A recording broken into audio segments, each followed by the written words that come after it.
एक नया दिन शुरू होते ही सुनहरी रोशनी चांदपुर गांव के नदी किनारे को नहलाती है। एक विशाल बरगद के पेड़ के नीचे आरिफ और निलॉय खड़े हैं। उनके युवा सपने खुले आसमान की तरह विशाल हैं। आरिफ हाथ में एक किताब लिए घोषणा करता है, मैं एक महान वैज्ञानिक बनना चाहता हूं। निलॉय अपनी पतंग उड़ाता है। उसका दिल एक नेक काम पर लगा हुआ है और मैं अपने गांव के लोगों के लिए कुछ करना चाहता हूं। पतंग हवा में नाचती है, जो निलॉय की अपने समुदाय को ऊपर उठाने की आकांक्षाओं का प्रतीक है। कोमल नदी उनकी परछाइयों को दर्शाती है, जो उनके युवा सपनों को क्षितिज की ओर ले जाती है। लगातार धारा भूमि को नष्ट कर रही है, जिससे नदी का किनारा टूट रहा है। घरों और भविष्य को खतरा है। चिंतित ग्रामीण इकट्ठा होते हैं।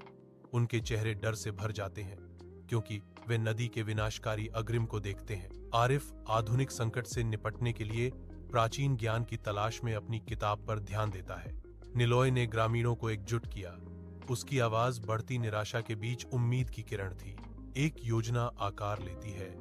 रेत की बोरियां और बांस, उग्र नदी के खिलाफ एक संयुक्त मोर्चा।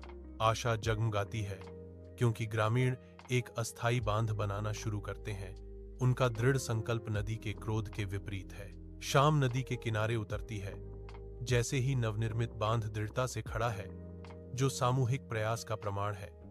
कटाव रुक गया है। गांव सुरक्षित है।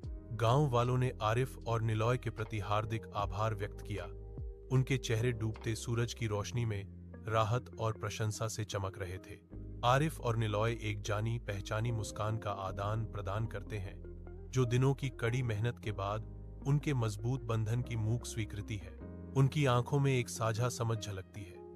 उनकी दोस्ती गहरी हो गई है, साझा जिम्मेदारी की कसौटी में बनी है। बांध उनकी सफलता के प्रतीक के रूप में खड़ा है, जो डूबते सूरज के गर्म रंगों को दर्शाता है।